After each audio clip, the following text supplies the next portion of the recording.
हरिः ॐ। ॐ विश्वस्मै नमः। विश्वं विष्णुर्वषट्कारो भूतभव्यभवत्प्रभुः भूतकृद्भूतभृद्भावो भूतात्मा भूतभावनः भूतात्मा परमात्मा च मुक्तानां परमागतिः अव्ययः पुरुषः साक्षी क्षेत्रज्ञोऽक्षर एव च योगो योगविदां नेता प्रधानः पुरुषेश्वरः नारसिंहवपुः श्रीमान् केशवः पुरुषोत्तमः सर्वशिवस्थानुर्भूतादिन्निधिरव्ययः सम्भवो भावनो भर्ता प्रभवः प्रभुरीश्वरः स्वयं भूशम्भुरादित्यः पुष्कराक्षो महास्वनः अनादिनिधनो धाता विधाता धातुरुत्तमः अप्रमेधो ऋषिकेशः पद्मनाभोमरप्रभुः विश्वकर्मा मनुस्त्वश्च स्तविष्टस्तविरो ध्रुवः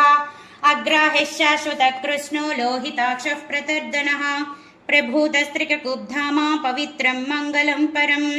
ईशानः प्राणदः प्राणो ज्येष्ठश्रेष्ठः प्रजापतिः हिरण्यगर्भो भूगर्भो माधवो मधुसूदनः ईश्वरो विक्रमी धन्वी मेधावी विक्रमक्रमः अनुत्तमो दुराधर्षा कृतज्ञः कृतिरात्मवान् सुरेशः शरणं शर्मा विश्वरेतः प्रजाभवः अहः संवत्सरो व्यालः प्रत्ययः सर्वदर्शनः अजः सर्वेश्वरः सिद्धः सिद्धिः सर्वादिरच्युतः वृषा कपिरमेयात्मा सर्वयोगविनिःसृतः वसुर्वस्मना सत्यः समात्मा संमितः समः अमोघः पुण्डरीकाक्षो वृषकर्मा वृषाकृतिः रुद्रो बहुशिरा ब्रभ्रू विश्वयोनिश्चिश्रवाः अमृतः शाश्वतस्थाणुर्वरारोहो महातपाः सर्वगः सर्वविद्भानुर्विश्वक्सेनो जनार्दनः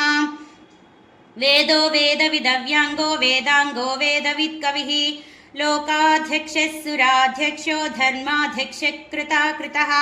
चतुरात्मा चतुर्व्यूहश्चतुर्दंष्टश्चतुर्भुजः भ्राजिष्णुर्भोजनं भोक्ता सहिष्णुर्जगदादिजः अनघो विजयो जेता विश्वयोनिः पुनर्वसुः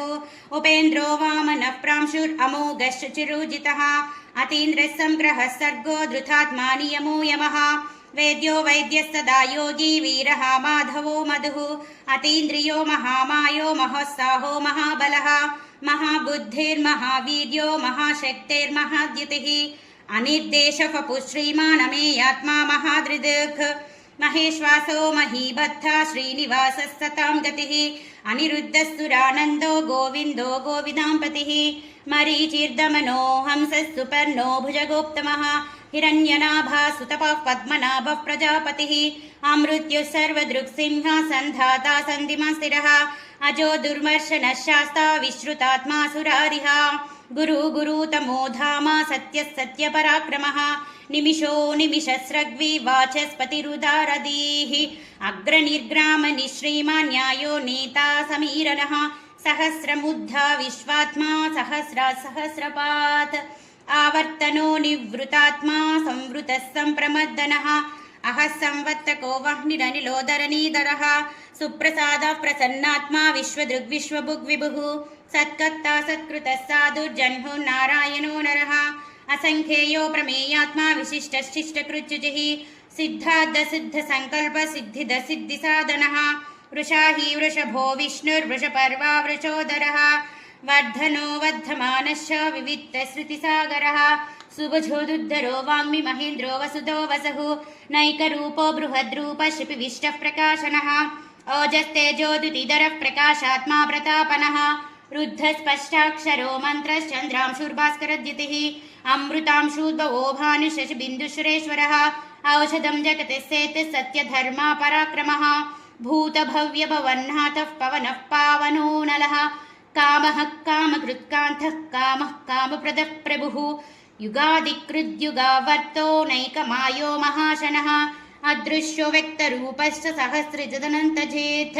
इष्टो विशिष्टशिष्टेष्ट शिखण्डी नहुषो वृषः क्रोधः क्रोधकृत्कर्ता विश्वबाहुर्महीधरः अच्युतः प्रतितः प्राणः प्राणदो वासवानुजः अपां निधिरधिष्ठानम् अप्रमत्तः प्रतिष्ठतः स्कन्दधराधुर्यो वरदो वायुवाहनः वासुदेवो बृहद्भानुरादिदेवः पुरन्दरः अशोकस्तारनस्तारः शूरः शौरिर्जनीश्वरः अनुकूलशतावर्तः पद्मी पद्मनिवेक्षणः पद्मनाभोरविन्दाक्षः पद्मगर्भः शरीरभृत् महद्धिरुद्धो वृद्धात्मा महाक्षो गरुडध्वजः अतुलश्चरभो भीम समयज्ञो हवीर्हरिः सर्वलक्षलक्षण्यो लक्ष्मीवान् समितिञ्जयः वीक्षरो रोहितो मार्गो हेतुर्दामोदरसः महीधरो महाभागो वेगवानमिताशनः उद्भवः क्षोभनो देव श्रीगर्भः परमेश्वरः करणं कारणं कर्ता विकर्ता गहुनो गुहः व्यवसायो व्यवस्थान संस्थानस्थानदद्रुवः परर्थः परमस्पष्टस्तुष्टः पुष्टः शुभेक्षणः रामो विरामो विरतो मार्गो नेयो नयो नयः वीरशक्तिमतां श्रेष्ठो धर्मो धर्मविदुत्तमः वैकुण्ठः पुरुषः प्राणः प्राणदः प्रणवः पृथुः हिरण्यगर्भः शत्रुघ्नो व्याप्तो वायुरदोक्षजः ऋतुसुदर्शनकालः परमेष्टि परिग्रहः उग्रसंवत्सरो दक्षो विश्रामो विश्वदक्षिणः विस्तारस्थावरस्थानुप्रमाणं बीजमव्ययम् अर्थो नर्थो महाकोशो महाभोगो महाधनः अनिर्विन्नस्थविष्टो भूधर्मयूपो महामघः नक्षत्रनमे नक्षत्री क्षमाः क्षामः समीहनः यज्ञ इज्यो महेज्यस्य क्रतुः सत्रं सतां गतिः सर्वदर्शी विमुक्तात्मा सर्वज्ञो ज्ञानमुत्तमम् सुवृतः सुमुखः सूक्ष्मः सुखोदः सुकृतसृहृत् मनोहरोजितक्रोधो वीरबाहुर्विदारणः स्वापनस्व्यवशो व्यापी नैकात्मानैककर्मकृत् वत्सरो वत्सलो वत्सी रत्नगर्भो धनेश्वरः धर्मगुप्धर्मकृद्धर्मी सदशक्षरमक्षरम् अविज्ञाता सहस्रांशुर्विधातकृतलक्षणः गभस्तिनेमिः सत्त्वस्थः सिंहो भूतमहेश्वरः आदिदेवो महादेवो देवेशो देवभृद्गुरुः उत्तरो गोपतिर्गोप्ता ज्ञानगम्यः पुरातनः शरीरभूतिभृद्भोक्ता कपीन्द्रो भूरि दक्षिणः सोमपोमृतपः सोमः पुरुजित् पुरुषत्तमः विनयोजयः सत्यसन्धो दाशार्हः शाश्वतां पतिः जीवो विनयिता साक्षी मुकुन्दो मितविक्रमः अम्भो निधिरनन्तात्मा महोदतिशयोऽन्तकः अजो महर्षः स्वभाव्यो जिता मित्रः प्रमोदनः आनन्दो नन्दनो नन्दः सत्यधर्मा त्रिविक्रमः महर्षिः कपिलाचार्य कृतज्ञो मेदिनीपतिः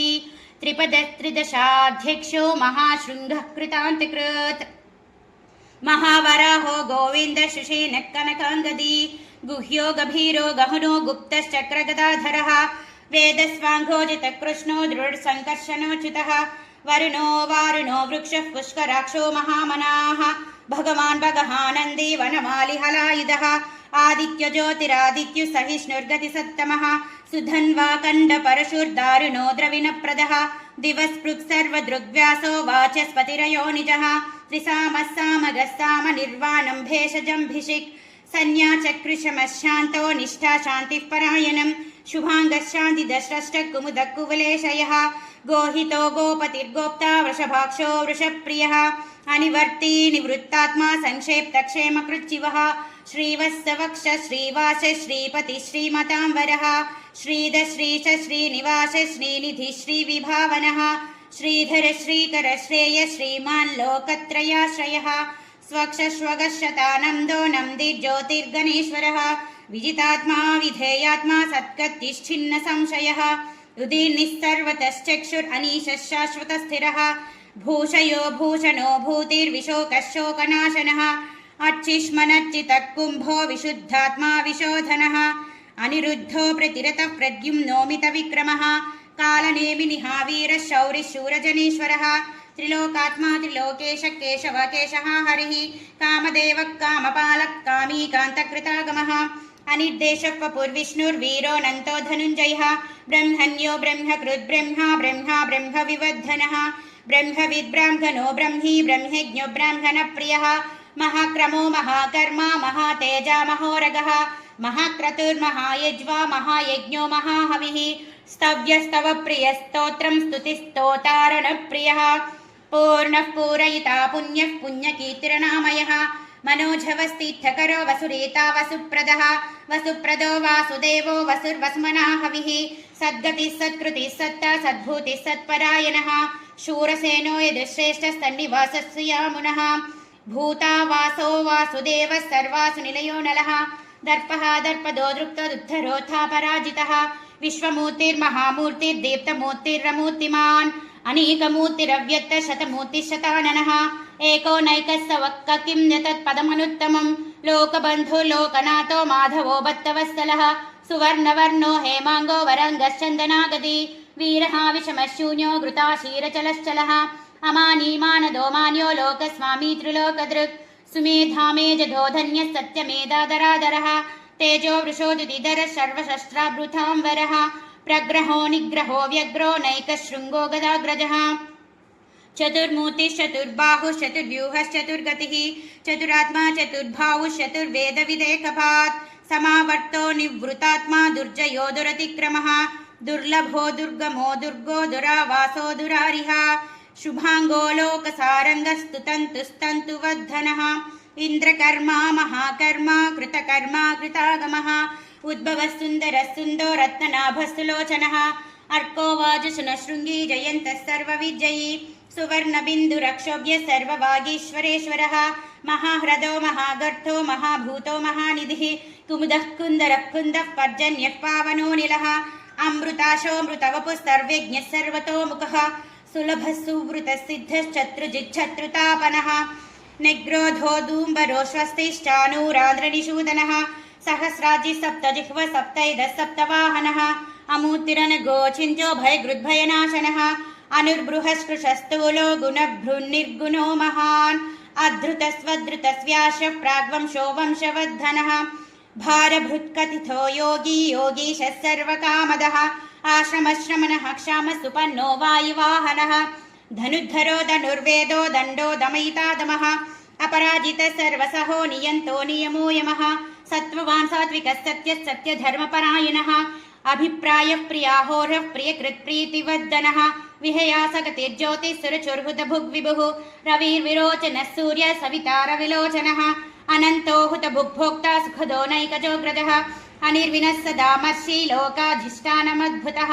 सनातनोत्तमः कपिलः कपिरव्ययः स्वस्तिदः स्वस्ति स्वस्ति स्वस्ति भुक् स्वस्ति दक्षिणः आरुद्रः कुण्डली चक्रिविक्रमयोजितशासनः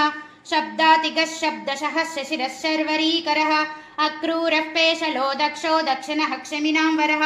विद्वत्तमो वीतभयः पुण्यश्रवणकीर्तनः उत्तारणो दुष्कृतिः पुण्यो दुःस्वप्ननाशनः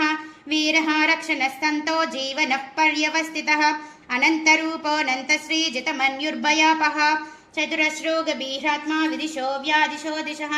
अनाधिर्भूर्भवो लक्ष्मी सुविरो रुचिराङ्गदः जननो जनजन्माधिर्भीमो भीमपराक्रमः आधारनिलयो धाता पुष्पहास्यः प्रजागरः ऊर्ध्वगस्तत्पथाचारः प्राणदः प्रणवः पनः